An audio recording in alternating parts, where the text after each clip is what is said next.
أشهد أن لا إله إلا الله وحده لا شريك له وأشهد أن محمدا عبده ورسوله أما بعد فأعوذ بالله من الشيطان الرجيم بسم الله الرحمن الرحيم الحمد لله رب العالمين الرحمن الرحيم مالك يوم الدين إياك نعبد وإياك نستعين اهدنا الصراط المستقيم صراط الذين أنعمت عليهم غير المغضوب عليهم ولا الضالين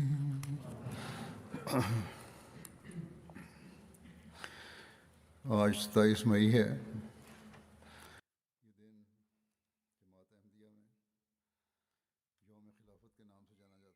Hazrat Amir al-Mu'minin Mwenyezi Mungu amsaidie sana anasema leo ni Mei 27.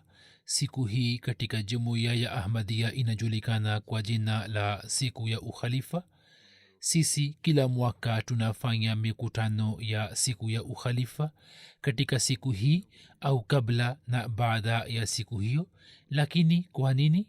Jibu la swali hili daima tunatakiwa tuliweke mbele yetu na tunapaswa kuwaambia watoto wetu na kizazi chetu kufikiri na kutafakari juu yake. Mwanzo wa siku hii ulianza Mei 27 mwaka 1908 ambapo Mwenyezi Mungu sawa na ahadi zake akitujalia fadhila alianzisha nizamu ya ukhalifa katika jumuiya ya Ahmadiyya.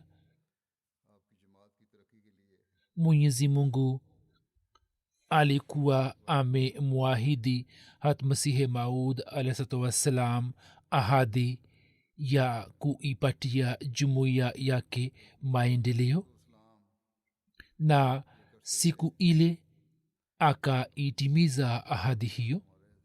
Hatmasihi Maud alayhi wassalam alikuwa anaiambia jumuiya yake tangu muda mrefu ya kwamba hakuna mtu anayeweza kukwepa mauti.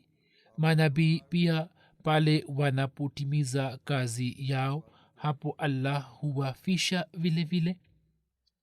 Hatmasihi Maud alayhis salam alikuwa anaitayarisha jumuiya akiiambia ya kwamba muda wa kuondoka kwake ukaribu, lakini pamoja na hayo alikuwa anatoa habari hii njema ya kwamba jumuiya aliyoanzisha yeye, jumuiya hiyo itakuwa na kustawi na itaenea, na ahadi ambazo Allah amemfanyia lazima zitatimia.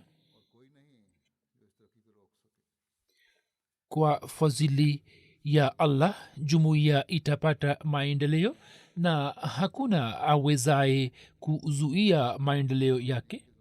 Mtume mtukufu sallallahu alaihi wasallam pia katika kauli yake moja ameeleza hali ya zama zake hadi zama za akharin, yani Hatmasihi Maud alayhi salam, na kisha nizamu ya ukhalifa itakayoanzishwa na Hatmasihi Maud alayhi salam. Hivyo mtume sallallahu alaihi wasallam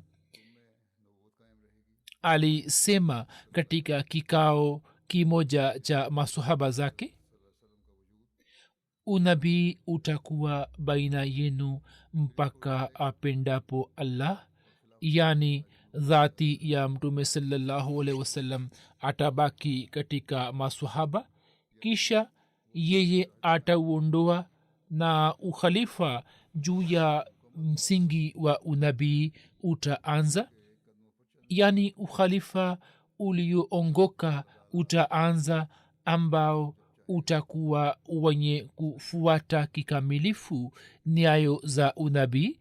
Kisha allah atakapopenda ataiondoa neema ile. khalifa mtukufu ayadahullahu taala anasema kwamba tangu muda mrefu kuhusiana na masahaba wa badr naendelea kuwazungumzia makhalifa walioongoka. pia siku hizi naendelea kueleza kuhusu abubakar sidik raziallahu anhu. katika kuwazungumzia makhalifa wote, jambo hili ni wazi kama mchana ya kwamba wote wakizama katika utii wa mtume sallallahu alaihi wasallam na wakifuata qurani tukufu wakifuata qurani tukufu katika maisha yao, walipitisha muda wa ukhalifa wao kana kwamba katika kila hali na katika kila muda walijaribu kufuata nyayo za mtume sallallahu salam, walijaribu kufuata nyayo za utume.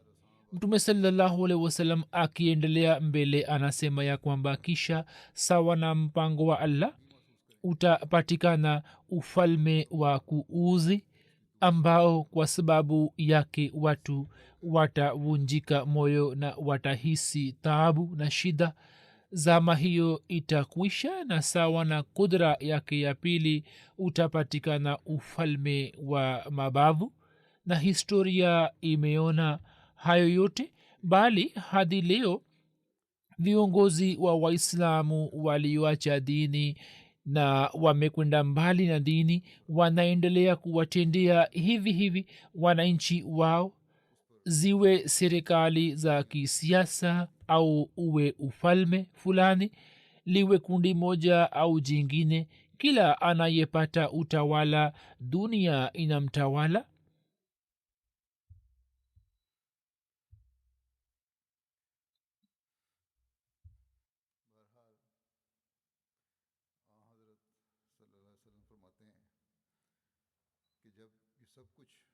kwa vyovyote vile mtume mtukufu sallallahu alaihi wasallam anasema ya kwamba yote hayo yatokapo kwa umati wangu, hapo rehma ya allah itachangamka, itapata kuchangamka, ambayo itamaliza zama hizi za zulma na mateso. kisha utapatikana ukhalifa juu ya misingi ya unabii. kisha mtume sallallahu alaihi waalihi wasallam akanyamaza.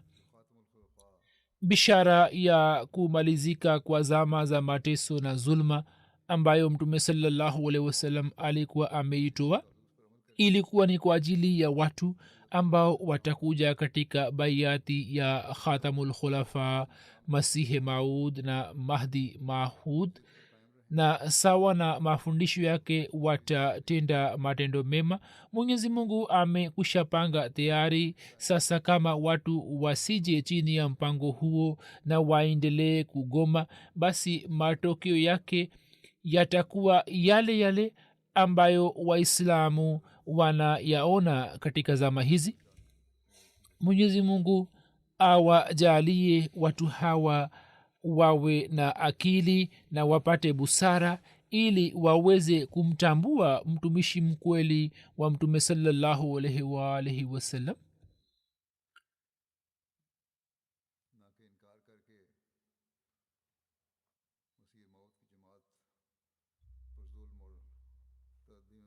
na sio kwamba wamkatae na wafanye zulma juu ya jumuiya ya masihi maud alah salam na wazidi katika zulma zao. kwa vyovyote vile jambo hili liwe wazi ya kwamba kunyamaza kwa mtume sallallahu alaihi waalihi wasallam kunaonyesha, yani baada ya kusema kwamba ukhalifa utapatikana juu ya misingi ya unabii katika zama za mwisho, kisha akanyamaza. kunyamaza kwake kunaonyesha ya kwamba nizamu hii ya ukhalifa itadumu kwa muda mrefu. baadhi ya watu wanaosema pale ambapo wanashindwa kuelewa mambo mengine wanasema kwamba mtume saa salam akanyamaza basi maana yake ni kwamba nizamu hii ya ukhalifa itakuisha nizamu ya ukhalifa baada ya masihi maud alah ssalam itakuisha watu hawa wenye fikira hiyo wote wamekosea hata masihi maud alah ssalam mwenyewe ameeleza na amefafanua ya kwamba nizamu hii itadumu milele ahadi ambazo mwenyezi mungu alikuwa amefanya na hat masihi maud alahsatu wassalam lazima zitatimia na mbingu na ardhi zinaweza kutikisika lakini hakuna awezaye kuzuia ahadi za allah mpaka zitimie kwa vyovyote vile ufafanuzi wa jambo hili ya kwamba nizamu hii ya ukhalifa ni nizamu itakayobaki milele na itadumu hat masihe maud alah ssalam anasema basi eni wapenzi wangu kwa kuwa hii ndiyo sunna ya allah tangu kale ya kwamba mwenyezi mungu huonyesha kudra mbili ili kuzikayagilia mbali furaha mbili za bandia za wapinzani hivyo haiwezekani sasa ya kuwa mwenyezi mungu aiache suna yake ya zamani kwa hiyo msihuzunike kwa habari niliyowaambieni yani habari ya kifo chake wala nyoyo zenu zisifadhaike kwani hamna budi kuiona kudra ya pili vile vile na kuja kwake ni bora kwenu kwa sababu hiyo itadumu nayo itaendelea bila kukoma mpaka kiama na hiyo kudra ya pili haiwezi kuja mpaka niondoke lakini niondokapo hapo mwenyezi mungu atakutumieni hiyo kudra ya pili itakayodumu nyani milele kama mwenyezi mungu alivyoahidi katika brahine ahmadia basi maneno yake hayo ya kwamba hii ni ahadi ya allah na kudra ile ya pili yani ukhalifa utadumu nani hadi kiama daima watu wa namna hiyo wataendelea kupatikana ambao watakuwa wenye kulinda na kuhifadhi ukhalifa wa kiahmadia basi ni watu wenye bahati njema kati yetu ambao daima waendelee kushikamana na ukhalifa wa kiahmadia na waendelee kuwahimiza na kuwahamasisha vizazi vyao kufanya hivyo na ni wana bahati mbaya ambao wanataka kuukomesha ukhalifa wa kiahmadia katika zama fulani au wana fikra ya namna hiyo watu wa namna hiyo daima watashindwa na wataona mazwila yao kama inavyotuambia historia ya jumuiya ya kwamba waliokuwa wapinzani wakati wa uchaguzi wa ukhalifa wa kwanza na wakati wa uchaguzi wa ukhalifa wa pili waliona mazwila na wakashindwa vibaya kwa vyovyote vile hat masihi maud alah ssalam akieleza kuhusu ukhalifa kwamba ukhalifa utadumu anasema kwamba ahadi hii yani ahadi ya ukhalifa hainihusu mimi bali ya wahusuni nini kama alivyosema allah ya kwamba nitashindisha jumuiya hii inayokufuata juu ya wengine hadi kiama basi hakuna budi mfikiwe na siku ya mimi kuagana nani ili baadaye iwadie ile siku iliyo siku ya ahadi ya kudumu mungu wetu huyu ndiye mungu atimizaye ahadi mwaminifu na mkweli atawaonyesheni yote aliyoahidi ijapokuwa hizi ni siku za mwisho za dunia na ndio zama za balaa nyingi kushuka lakini hakuna budi dunia hii ibaki mpaka yote hayo yatimie aliyoniambia mungu bado kuna ahadi nyingi zisizohesabiwa ambazo zitatimia yeye alisema mimi nimedhihirika nikiwa kudra moja kutoka kwa allah, nami ndimi kudra hasa ya mungu, na baada yangu watakuwapo wengine watakaokuwa onyesho la kudra ya pili. basi ahadi za kuhuika kwa islam na maendeleo yake ambazo allah alikuwa amefanya na hatmasihi maud alah salam inshallah zitatimia, na mambo ambayo allah amemwambia lazima yatatimia na ahadi zile zitatimia, na mungu akijalia jumuiya itaona siku za ushindi wa islam. Jumuiya itapata maendeleo na itaona ushindi wake inshallah. watu ambao wataendelea kushikamana na ukhalifa wao watakuwa warithi wa fadhili za allah. jumuiya ya ahmadia lazima itaenea duniani, na hiyo ndiyo ambayo masihi maud alaihi wassalam amesema. hivyo anasema kuhusu ushindi wa jumuiya yake kwamba hii ni suna ya mwenyezi mungu, ambayo suna hii tangu alipomuumba binadamu katika ardhi aliendelea kudhihirisha ya kwamba yeye huwasaidia manabii na mitume wake na huwapa ushindi, kama asemavyo kataballahu la aghlibanna ana wa rusuli. na ushindi muradi wake ni ya kwamba kama yanavyokuwa matakwa ya mitume na manabii ya kuwa hoja ya mungu ikamiliki ardhini na asiweze yeyote awaye kushindana naye, ndivyo anavyodhihirisha mwenyezi mungu ukweli wao kwa ishara zenye nguvu, na kweli ile wanayotaka kuizagaza kote duniani anapanda mbegu zake kwa mikono yao, lakini haitimizi kazi hii kikamilifu kwa mkono wao, bali huonyesha mkono wa pili wa kudra yake na huleta sababu ambazo kwa njia hizo hutimia miradi iliyobakia kadri fulani kutimia. basi bishara hizi ambazo masihi maud alaihi wassalam amezieleza na ahadi za allah alizozisimulia zitafikia ukamilifu wake, na nizamu hii ya ukhalifa iliyoanza baada yake. katika nizamu hiyo ya ukhalifa, katika nizamu hiyo inayoendelea ya ukhalifa, ahadi hizo zitapata kutimia. mwenyezi mungu amekwisha panga kwamba jumuiya itapata maendeleo na anaendelea kuijaalia jamaat maendeleo. yeye mwenyewe anawaongoza wanajamaat na watu mbalimbali na anawaunganisha na ukhalifa, waila hiyo ni nje ya uwezo wa mtu.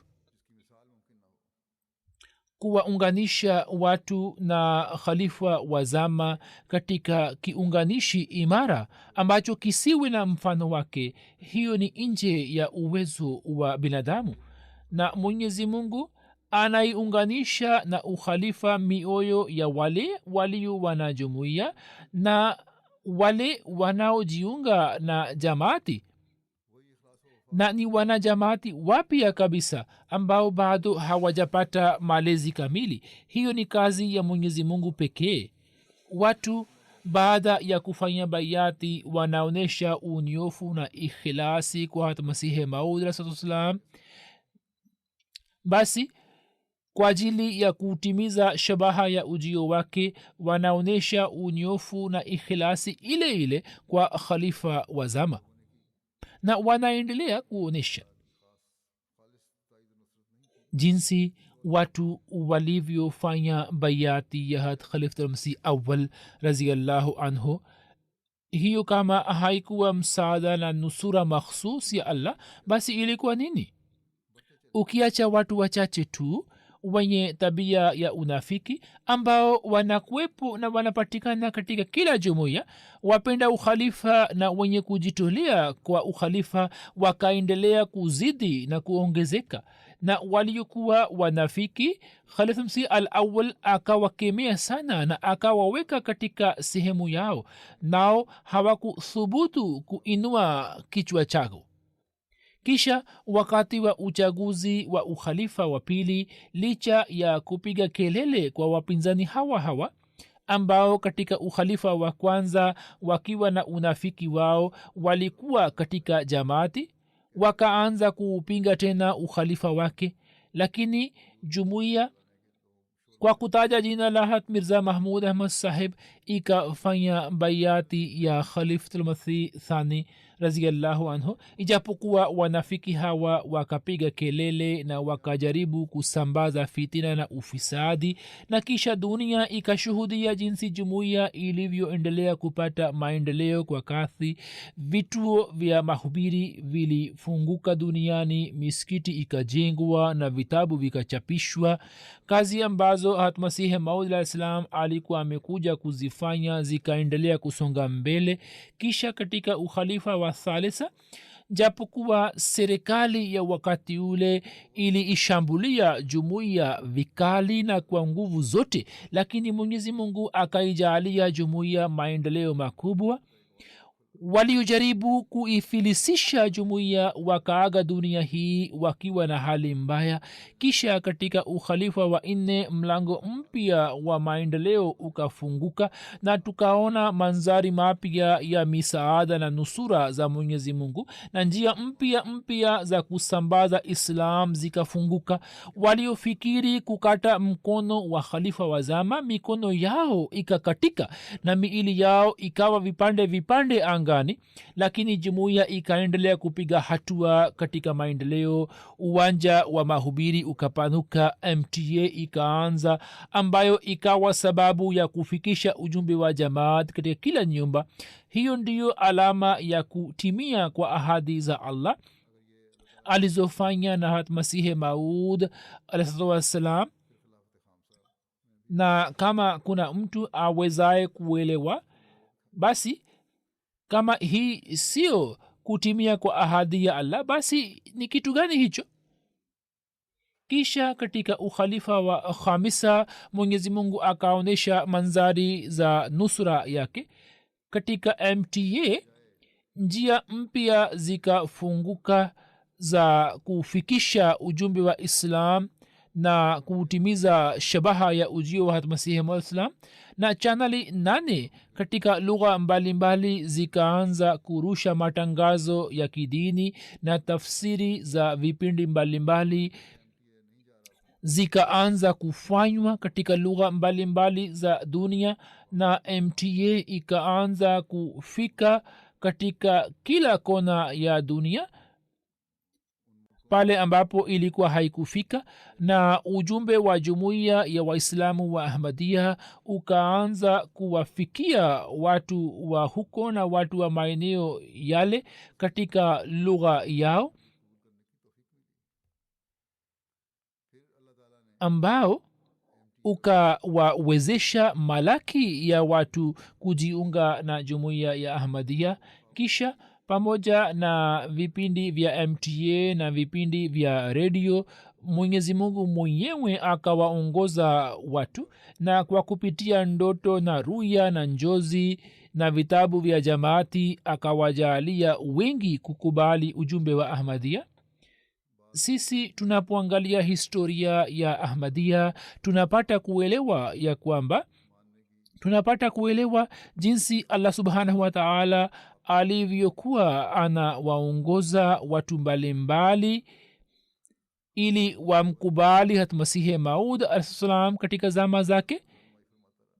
Kisha silsila hiyo ikaendelea kujiri na kupatikana katika zama za Khamsi Awwal raziyallahu anhu, na Allah akaendelea kuwaongoza watu, na watu wenye tabia njema, watu wenye asili njema wakaendelea kuingia katika jumuiya. Kisha kuna matukio mengi yatokayo katika ukhalifa wa thania na katika familia za zamani. Masimulizi haya yanaendelea kujiri jinsi Allah alivyowajalia mababu zao kukubali haki. Kisha katika ukhalifa wa thalitha silsila hiyo inaonekana, na katika ukhalifa wa nne Mwenyezi Mungu akawajalia watu wengi wenye tabia njema kukubali Ahmadiyat. hayo yote yalikuwa matukio ya kukubaliwa kwa ahadi za allah subhanahu wa taala alizofanya na masihi maud alaihissalam. Na hivyo katika kila zama za ukhalifa jumuiya ikaendelea kuzidi na kuongezeka. Katika ukhalifa wa khamisa vile vile mwenyezi mungu anaendelea kuonyesha nusura yake na anaendelea kufungua njia mpya za mahubiri, na pia anaendelea kuelekeza mioyo ya watu kusikiliza ujumbe wa masihi maud alaihis salam ambao ni ujumbe mkweli na sahihi wa islam. Kuna matukio yatokayo yanayothibitisha ya kwamba msaada wa allah ni pamoja na jamaati, waila kwa sababu ya juhudi za kibinadamu tu watu wasikubali jinsi wanavyokubali. mimi naeleza mbele yenu matukio machache jinsi allah alivyofanya mipango ya kuwaelekeza watu kujua na kutambua jamaati na kisha kujiunga na jamaati, na ukweli wa jumuiya ukafunguka kwao, na jinsi allah alivyozalisha mapenzi ya ukhalifa mioyoni mwao. Guinea Bissau ni nchi iliyo mbali ya Afrika. Katika nchi hiyo alikuwepo mtu mmoja Mkristo, bwana Abdullah Swahib. Yeye anasimulia ya kwamba muda mchache kabla yeye aliona ndoto ya kwamba kuna mtu mwenye ndevu nyeupe ambaye amevaa kilemba na anawahutubia watu, na watu wanasikiliza hutuba yake kwa ukimya kabisa. Njia yake ya kutoa hutuba ilikuwa ni njia ya kawaida tu, na anasema kwamba ilikuwa tofauti na sisi. Yeye alipoamka hakuweza kuelewa chochote kuhusu ndoto yake, kisha akasahau ndoto yake. Baada ya siku chache akaona tena ndoto iliyofanana na ndoto ile, na hapo uso wa mtu huyo ukaingia kichwani mwake. Kisha akaona ndoto ile kwa mara ya tatu, lakini yeye akaendelea kutumia kila njia ili aweze kujua na kufahamu kwamba mtu huyo ambaye anamwona katika ndoto ni nani, lakini hakuweza kujua. Siku moja kwa bahati nzuri tu akaenda kutembelea msikiti wetu katika mji wa Firin karibu na kijiji chake. Siku ile ilikuwa Ijumaa. Wanajumuia walikuwa wanasikiliza hutuba yangu ya Ijumaa juu ya MTA. Yeye anasema kwamba aliponiona akamuuliza mwalimu ya kwamba mtu huyo ni nani ambaye anatoa hutuba. Mwalimu akasema kwamba huyu ni khalifa wetu. Mtu huyo akaendelea kusikiliza hutuba kwa ukimya tu, na baada ya hutuba ya Ijumaa akaswali pamoja na wanajumuia wengine. Akaswali swala ya Ijumaa. Baada ya swala akasimama mara moja na akasema kwamba leo mimi nakubali Islam, na akawaambia wanajumuia ya kwamba Mwenyezi Mungu amenionyesha mara tatu mtu huyo katika ndoto yangu ambaye alikuwa ameniathiri sana, nami kwa muda mrefu nilikuwa namtafuta, lakini leo kwa bahati njema nimekuja katika msikiti wenu na nimeona khalifa wenu. Ni uso ule ule niliyoona katika ndoto yangu, na ni manzari yale yale niliyoona katika ruya yangu, ya kwamba watu wameketi kwa ukimya na wanasikiliza hutuba yake. Hivyo mimi naingia katika Islam na Ahmadiyat. Khalifa mtukufu anasema kwamba mkazi wa nchi iliyo mbali sana, jinsi allah anavyoongoza ya kwamba kwanza ye anaona ndoto, kisha mwenyezi mungu anamwandalia mipango ili aweze kushuhudia ukweli wa jamaati. baadhi ya watu wanasema ya kwamba kwa nini hiyo haitokei pamoja nasi? Hiyo ni fadhili ya allah, anamuongoza amtakaye, lakini kwa ajili yake mtu anapaswa kuwa na asili njema, na mtu anapaswa kuinama mbele ya allah. Kwa yakini mtu huyo atakuwa ametenda wema fulani, na kwa sababu ya wema wake mwenyezi mungu akamwongoza. kisha amir saheb wa gambia anaandika ya kwamba kuna mama mmoja, dada Fatu sahiba, ambaye umri wake ni kama miaka 60.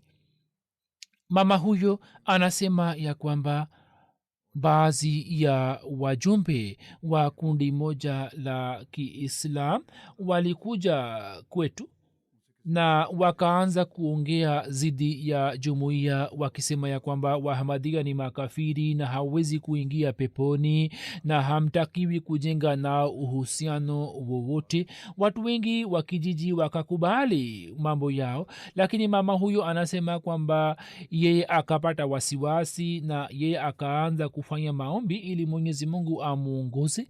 baada ya siku chache akaona ndoto ya kwamba watu wa kundi hilo la kiislam waliokuwa wametembelea kijiji hicho, macho yao japokuwa yanang'aa kama nyota na pia wameshika qurani tukufu mkononi mwao, lakini wao wanalalamika na wanapiga kelele wakisema kwamba wao hawezi kuona maandishi ya qurani tukufu. hapo wakaanza kupiga kelele ya kwamba mwenyezi mungu amewapofusha na hivyo wao hawezi kuchuma hela na wamezalilika na wameangamia. mama huyo anasema kwamba pia nikaona katika ndoto ya kuwa wajumbe wa kundi hilo wanataka kupeana mkono na khalifa wa jumuiya ya ahmadia, lakini hawakuweza kupeana mkono na wakakiri ya kwamba bila shaka jumuiya ni kweli, lakini sisi tukikubali jumuiya basi wafuasi wetu watatuacha. mama huyo akawasimulia familia yake ndoto yake na akafanya utabiri. khalifa mtukufu anasema kwamba baadhi ya watu wanafikiri kwamba waafrika hawezi kufanya utabiri, lakini mama huyo akafanya utabiri wa ndoto yake akisema kwamba japokuwa macho yao yalikuwa yanangaa, lakini walishindwa kutambua maandishi ya qurani tukufu. maana yake ni kwamba wao wamekusha potea kabisa na wamekuwa mbali na haki. matukio ya ajabu yanatokea kwa watu mbalimbali na inaonekana ya kwamba msaada makhsus wa allah unawaonyesha manzari haya. guatemala ni nchi katika nchi za marekani kusini. kuna sehemu itwayo san marcos mipakani mwa nchi ya mexico ambayo ina umbali wa kilomita 250 kutoka msikiti wetu. na hapa huku kuna mama mmoja yurunika sahiba. ye anasema kwamba miaka 10 kabla nilikuwa nimeona katika ndoto ya kwamba mtu mmoja amenijia na akasema kwamba njia ya ukweli ni islam. akaniambia kusoma qurani tukufu. mimi nikasema kwamba sijui kusoma, lakini mtu huyo akasema kwamba wewe unaweza kusoma. asubuhi nikawaambia baba yangu na mume wangu kuhusu ndoto hiyo. wao wakasema kwamba islam si njia ya ukweli bali ni dini ya ugaidi. wote walikuwa wakristo. mama huyo anasema kwamba moyo wangu haukupata utulivu, hivyo nikaanza kusoma kuhusu islam katika internet na nikaanza kufanya tahakiki kuhusu islam. siku moja nilikuwa naenda sokoni, nikakutana na mama mmoja mwenye hijabu yake ikanivutia. nikaenda karibu yake na nikamuuliza kuhusu mavazi yake. ye akasema mimi ni muislamu, ndiyo maana mimi nimevaa hijabu. hapo nikawasiliana naye na yeye akaniambia kuhusu islam na mafundisho yake. mama huyo alikuwa mwanajamaati. mama huyo anasema kwamba niliposikiliza mahubiri yake na nikapata kuelewa kuhusu mafundisho ya islam nikafanya baiati, lakini watu wa familia yangu hawakuwa tayari na kila mara walikuwa wanaleta shutma fulani. mimi sikuwa na uwezo wa kutoa majibu ya shutma zao, hivyo nikamwambia mama huyo kwamba aje nyumbani kwangu, mimi nitawakusanya jamaa zangu na wewe utoe majibu ya maswali yao. mama huyo pamoja na kufanya baiati akaanza kufanya mahubiri na akaanza kuwaambia ndugu zake na jamaa zake. akakusanya marafiki zake na akawaandalia vyakula mbalimbali. kuna mwanaye anayesoma sheria chuoni na yupo katika mwaka wa mwisho katika chuo, ye pia akafanya baiati. Na mama huyo ana shauku na jaziba kubwa kiasi fulani. Yeye amejifunza kusoma Qurani tukufu na amehifadhi sura nyingi kwa kupitia internet. Kisha kwa kusikiliza audio ameandika Qurani nzima katika Roman. Amir saheb anasema kwamba nilipoenda kumtembelea nikaona daftari lake. Qurani nzima mama huyu ameandika kwa mkono wake, na sasa anajifunza Kiarabu na kisha anaandika kwa Kiarabu. Kwa njia hiyo Mwenyezi Mungu anaendelea kuwaleta watu wenye roho njema katika jamaati na anatimiza ahadi zake alizofanya na Sayyidina Ahmad alayhi wassalam. Indonesia, nchi nyingine iliyo mbali kabisa, katika nchi hiyo kuna kijana mmoja alihubiriwa. Yeye mara moja akafanya baiati. Rais wa tawi lile bwana Nur Saheb anasema ya kwamba mimi kabla ya kurejea kwake nikampatia vitabu kadhaa na pia nikampatia vipeperushi ambavyo vilikuwa na picha ya Masihi Maula sallam. Kijana huyo alipofika nyumbani, baba yake akaona kipeperushi na akamuuliza kwamba picha hii ni ya nani. Kijana huyo akamjibu kwamba hiyo ni picha ya Imam Mahdi. Jana usiku nilikuwa nimeona ndoto ya kwamba Imam Mahdi amekuja, na kwa kuwa nilikuwa naifahamu jamaati, hivyo nimefanya baiati. Hapo baba yake akasema kwamba pia nataka kufanya baiati. Hivyo Mwenyezi Mungu anawaingiza watu katika jamaati. Kisha kuna mwalimu wa Burkina Faso, Mwalim Azila Karim Saheb. Yeye anasema ya kwamba kuna mkazi wa mtaa wetu bwana Hamid Saheb alikuwa anasikiliza redio ya jamaati bila kukosa, na pia alikuwa na fikra njema kuhusu jamaat. Hata alikuwa anatoa mchango pia, bali katika nyakati zingine akaanza kutoa mfululizo, lakini akiambiwa kwamba afanye baiati alikuwa anakwepa. Khalifa mtukufu anasema kwamba atakuwa hatoi mchango wa kawaida, labda atakuwa anatoa michango ya tahrik na wakfe jadid au sadaka, lakini alikuwa anatoa. Huzur anasema kwamba nchini Ghana, nimeona nilipokuwa nchini Ghana kwamba watu wengi walikuwa wakija na kulipa zaka wakisema kwamba tukiwapa mashekh wetu wao watakula tu, na kwa kuwa jumuiya inatumia mchango huo vizuri, hivyo watu wa huko wanatoa hivi.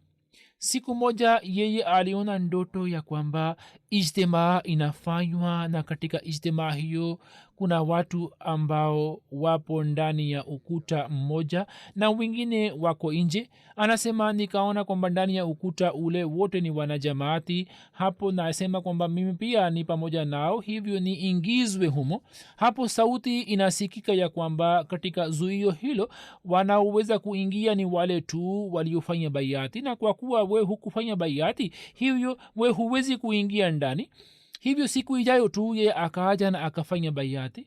Juhudi za kibinadamu hazikuweza kumuingiza katika jamaat, lakini kwa kuwa yeye alikuwa na tabia njema, alikuwa na asili njema, na Mwenyezi Mungu hakumpoteza, Mungu hakupenda kumpoteza, hivyo akamuongoza. Hilo pia ni jibu la shutma ya wale wasemao ya kwamba sisi hatuoni ndoto yoyote. Hivyo kwanza wawe na tabia njema na wasiwe na chuki yoyote moyoni mwao, na wafanye dua, ndipo Allah atawaongoza.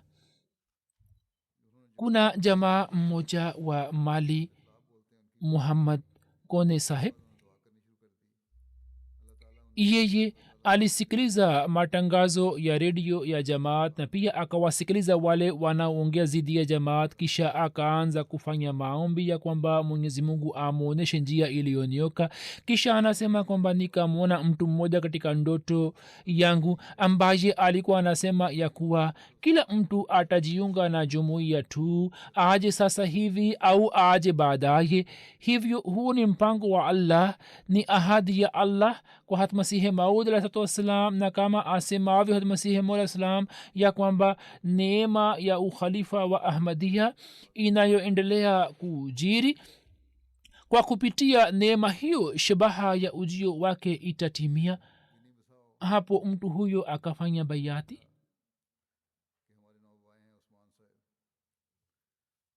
Kisha mbashiri wa Guinea Bissau anaandika ya kwamba kuna mwanajumuiya wetu bwana Osman Sahib, yeye alipata taarifa ya kwamba jamaa zake wingi wanaendelea kujiunga na jamaati. yeye akawakusanya mashekh na akawaleta ili aweze kuipinga jamaati. mwalimu wetu akamwambia kwamba kupinga unaweza kupinga, hatuwezi kukuzuia, lakini angalau mara moja tu usikilize ujumbe wetu, kisha unaweza kupinga, lakini kwa dalili. mashekh wakakataa kuja kusikiliza ujumbe wa jamaat, lakini Osman Sahib akapokea mwaliko wake na akaja kusikia ujumbe wa jamaat. yeye akaambiwa kuhusu ujio wa hatmasihi maud alaihi wasallam. siku ile alipokuja ilikuwa siku ya Ijumaa na hutuba yangu ilikuwa inarushwa juu ya MTA.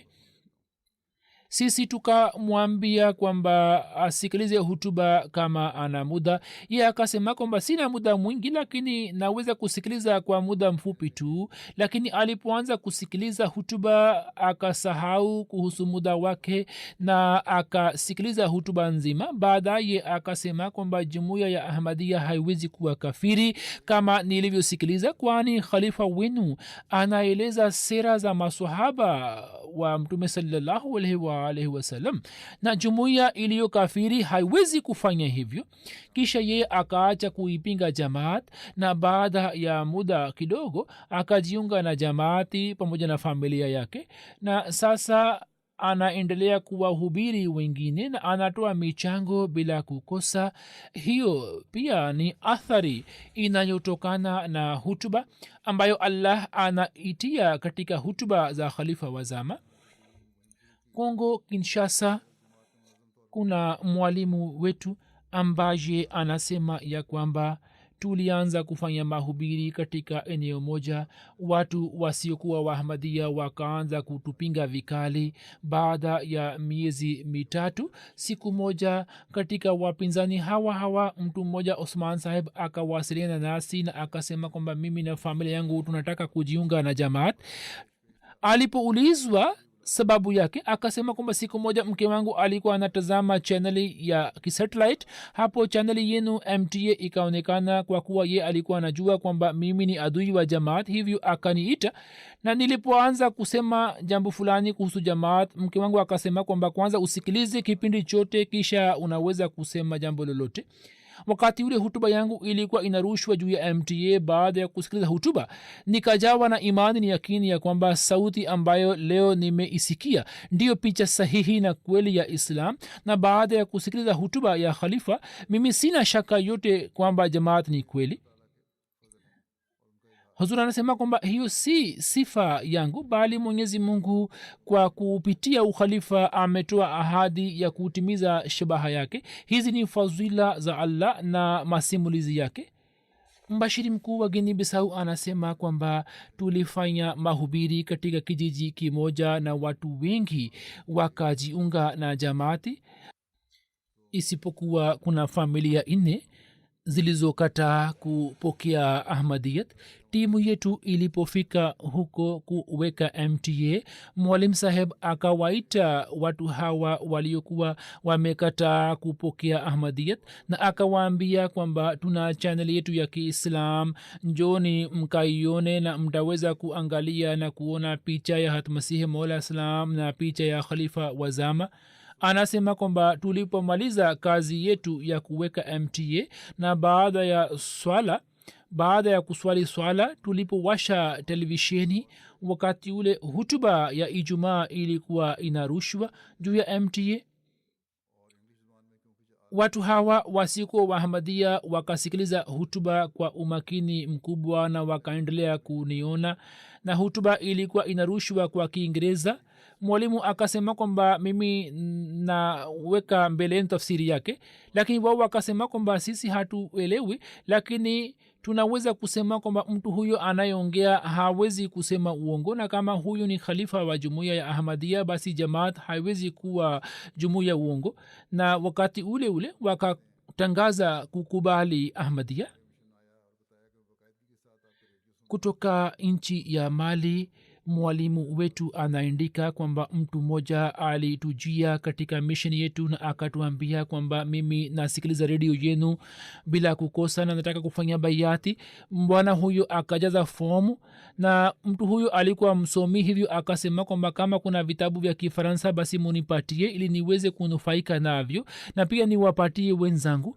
Mwalimu akampatia kitabu kiitwacho Mgogoro wa Dunia na Njia ya Kuelekea kwenye Amani. Mwalimu akampatia tafsiri ya Kifaransa. Ye akafungua kitabu na akaona picha na akaanza kulia. Kisha akasema kwamba mimi nilikuwa katika Daun na nilikuwa naomba Mungu kwamba aniongoze kwenye njia iliyonyoka. Wakati ule nilikuwa nimemwona mara nyingi Khalifatul Masih katika ndoto yangu, na mimi nilikuwa sijui kwamba mtu huyo ni nani, lakini leo nimeelewa kwamba dua yangu imekubaliwa na Mwenyezi Mungu ameniongoza.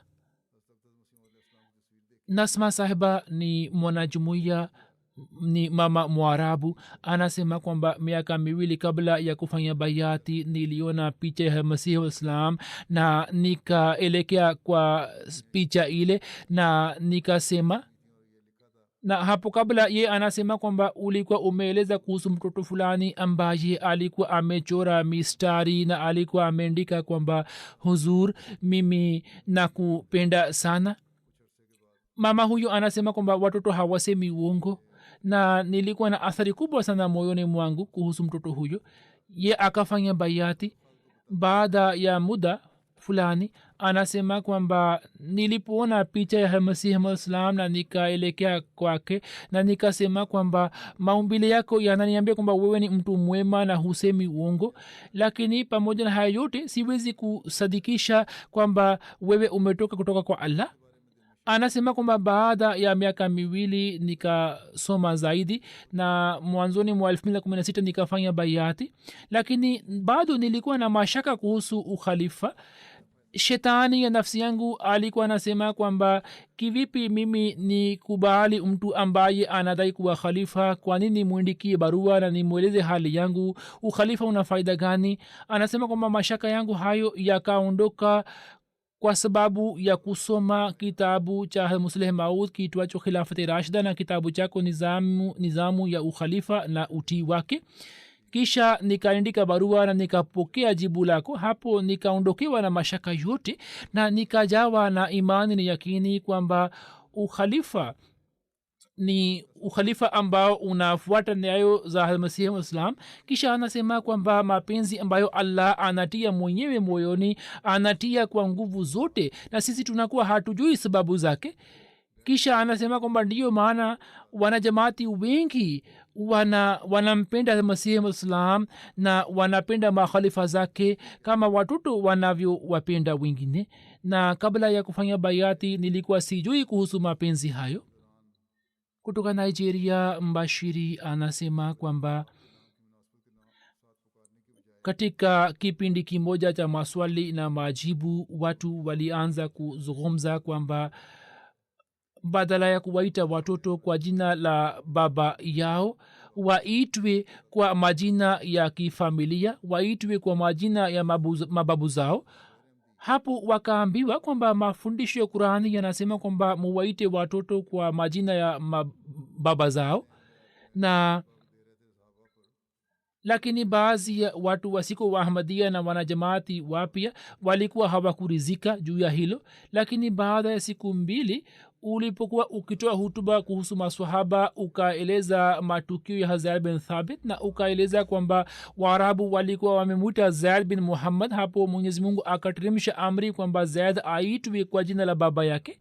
Kwa kusikiliza hutuba hiyo jumuiya nzima na watu wengine wote wakafurahi sana, ambao walikuwa wakijadiliana siku mbili kabla kwamba sasa khalifa wazama ametuongoza. Baadhi ya watu wakapata wazo kwamba labda katika siku hizi mbashiri atakuwa amefikisha habari hii kwa khalifa, ndio maana ye ameeleza. Lakini mbashiri akasema kwamba mimi sikumwambia jambo lolote.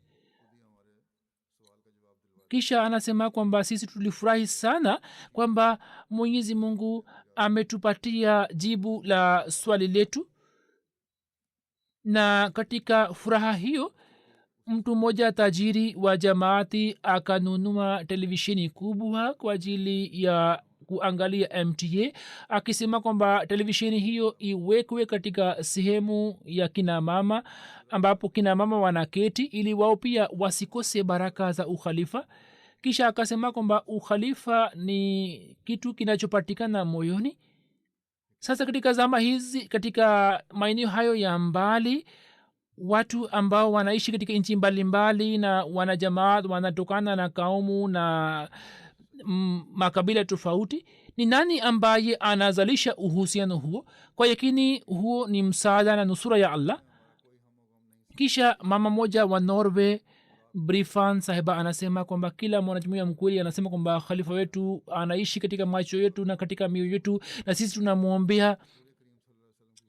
Katika dunia hii sisi hatuna jambo isipokuwa tufikiri njia mbalimbali za kukufurahisha na kukujalia kubeba mzigo wako. Wewe umeeleza katika hutuba jinsi maswahaba walivyobeba mishale juu ya miili yao na wakaendelea kusimama kidete mbele ya mtume sallallahu alaihi wasallam, wakaendelea kumhifadhi. Mimi kwa kuona hayo na tafakari kwamba kama ningekuwa mimi ningefanya nini. Je, ningeendelea kusimama kidete? Kisha nafanya maombi kwa mungu atujalie ili tuweze kumlinda khalifa wa zama na ukhalifa kama maswahaba walivyomlinda mtume sallallahu alaihi wasallam. Na mimi nafanya maombi tangu miaka mingi kwamba mwenyezi mungu akuteremshie malaika ambao waendelee kukuzingira na kukulinda. hiyo ni ikhilasi na uhusiano wa unyofu ambao allah anauzalisha katika mioyo ya watu hawa, na inshallah hadi siku ya kiama mwenyezi mungu ataendelea kuijaalia jumuiya ya masihi islam watu wa namna hiyo, na ataendelea kuujaalia ukhalifa wa kiahmadia. Watu wa dunia hawezi kuelewa hilo. katika ujerumani mwarabu moja alifanya bayati na jamaa yake moja akasema kwamba wewe umekuwa kadiani. hapo mwanajamaat mpya akasema kwamba nini ni waarabu mia mnaoishi hapa, nini hamwezi kujumuika juu ya jambo moja? Lakini jumuiya ya ahmadia ina imamu mmoja na jumuiya inasimama na inaketi kwa amri yake, na ndiyo maana katika shughuli zake kuna baraka. Sasa niambie kwamba nini mna sifa gani kwamba mimi niache jamaat na nije kuungana nani? Hivyo kila ahmadia maadamu ataendelea kushikamana na ukhalifa ataendelea kuwa mrisi wa fadhili za allah. Hivyo tutalazimika kufanya matendo mema ili yaendane na mafundisho ya allah. ndiyo maana neema hiyo itatusaidia na itatufaidisha, na hiyo ni ahadi ya allah kwamba watu pamoja na kuamini watakaotenda matendo sawa na mafundisho ya allah ndio watakaopata fadhila na baraka kutoka ukhalifa. yaani sisi pamoja na kumwamini allah kikamilifu pamoja na kutimiza haki za ibada yake tuweze kufanya amali ambazo ziwe zenye kutafuta radhi ya allah, ndipo tutapata fadhila hiyo na faida hiyo. hata masihi maislam anasema kwamba ndani ya Qur'an tukufu mwenyezi mungu ameunganisha imani na amali swale. amali swale ni amal ambayo isiwe na ufisadi wowote. ye anasema kwamba ikiwa katika nyumba moja mtu moja awepo mwenye amali swale matendo mema, basi nyumba nzima inaswalimishwa. hivyo mufahamu kwamba msipokuwa na amali swale yani matendo mema, kuamini tu haileti faida yote. Hivyo tunapaswa kujichunguza kwamba shetani asije akatushambulia. Mwenyezi mungu akawajalia mababu zetu kumwamini masihi mwaa salam au ametujalia kumkubali, hiyo ni hisani yake, na ili tuweze kuendeleza fadhila ya hisani hiyo tutalazimika kuzidi katika imani, na tuna haja ya kuchunguza kuhusu imani yetu ili kila mmoja wetu aendelee kupata sehemu ya kutosha kutoka fadhila hiyo ambayo bishara yake ilikuwa imetolewa na mtume sallallahu alaihi wasallam, na ahadi yake mwenyezi mungu alikuwa amefanya na masihi wasalam, yani nizamu ya ukhalifa. Basi tuendelee kujichunguza na kujichungulia kwamba sisi kwa kiasi gani tunashikamana na ukhalifa, ili sisi tukiwa pamoja tuweze kustawisha umoja wa allah duniani kote. Masihi maud alaihissalam anasema kwamba mpate habari njema ya kwamba uwanja wa kumkurubia mwenyezi mungu uko wazi, uwanja wa kuelekea kwake uwazi. Kila kaumu inashughulikia kuipenda dunia na isilizingatie analolirizia mwenyezi mungu.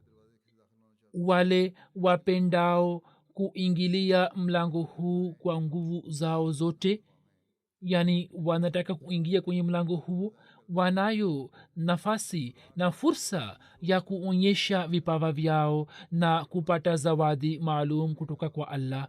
Msizani ya kwamba mungu atawapotezeni bure. nini ni mbegu iliyopandwa ardhini kwa mkono wa allah. mwenyezi mungu anasema kwamba mbegu hii itaota na kukua na yatatoka matawi yake kutoka kila upande na hatimaye itakuwa mti mkubwa. Kisha anasema kwamba mwenyezi mungu ameniambia ya kuwa niipashe habari jumuiya yangu ya kuwa wale walioamini na imani yao haikuchanganikana na tamaa za kidunia, wala imani yao haikuchafuliwa na unafiki wala woga, na imani hiyo haikukosa daraja lolote la utii. Hao ndio watu anaowarizia mungu, na mungu anasema ndio hao ambao hatua yao ndio hatua ya kweli. Mambo hayo yote ameyaeleza katika kitabu cha alwasia. Humu alikuwa ametoa bishara ya kuanzishwa kwa ukhalifa. Basi kauli yake hiyo inatuelekeza kwamba kila mwanajamaati anapaswa kuwa na uhusiano imara na uhusiano wa ikhlasi na unyofu na ukhalifa, na watakaoweza kufikia kiwango hicho ndio watakuwa wenye kutimiza haki ya baiati, na hiyo itakapotokea ndipo tutakuwa wenye kutimiza haki ya kusherehekea siku ya ukhalifa. mwenyezi mungu awajalie wote kwamba waweze kutimiza haki ya baiati na waweze kupata fadhili na msaada wa allah. Khalifa mtukufu anasema kwamba ningependa kutangaza kwamba leo jumuiya ya ahmadia ghana inasherehekea mkutano wao wa mwaka kwa siku 3. Mkutano huo ni wa siku 2, yani mei 27 na 28. jalsa hii inafanywa katika bustani ahmad, na pia katika nchi nzima wameweka vituo 119, na katika vituo hivyo kuna vituo 5 vikubwa, na vituo hivi vimeunganishwa kwa kupitia audio na video. jumuiya ya ghana ilikuwa imeanzishwa februari 1921 ambapo maulana abdurrahim nair saheb raziallahu anhu akitoka london alikuwa amefika ghana. mwaka jana jumuiya ya ghana ilikuwa na mpango wa kusherehekea karne moja ya jamaati, lakini kwa sababu ya janga la korona haikuweza kufanya hivyo. wameamua kwamba mwaka huu na mwakani vipindi vyao na mipango yao iendelee. mwenyezi mungu aibariki jalsa salana na awajalie waahmadia wazidi katika ikhlas na unyofu. jumuiya ya gambia pia inaendelea kufanya jalsa salana ya siku 3.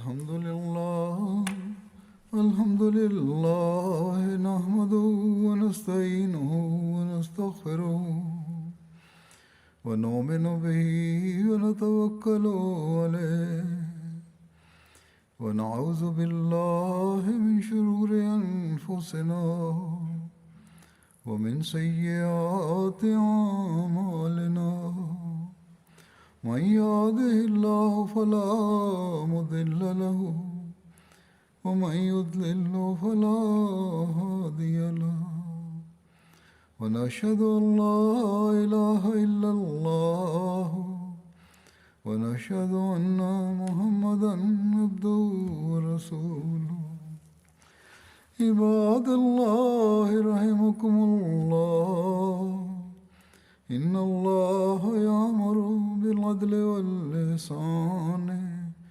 وإيتاء ذي القربى وينهى عن الفحشاء والمنكر والبغي يعظكم لعلكم تذكرون اذكروا الله يذكركم وادعوه يستجب لكم ولذكر الله أكبر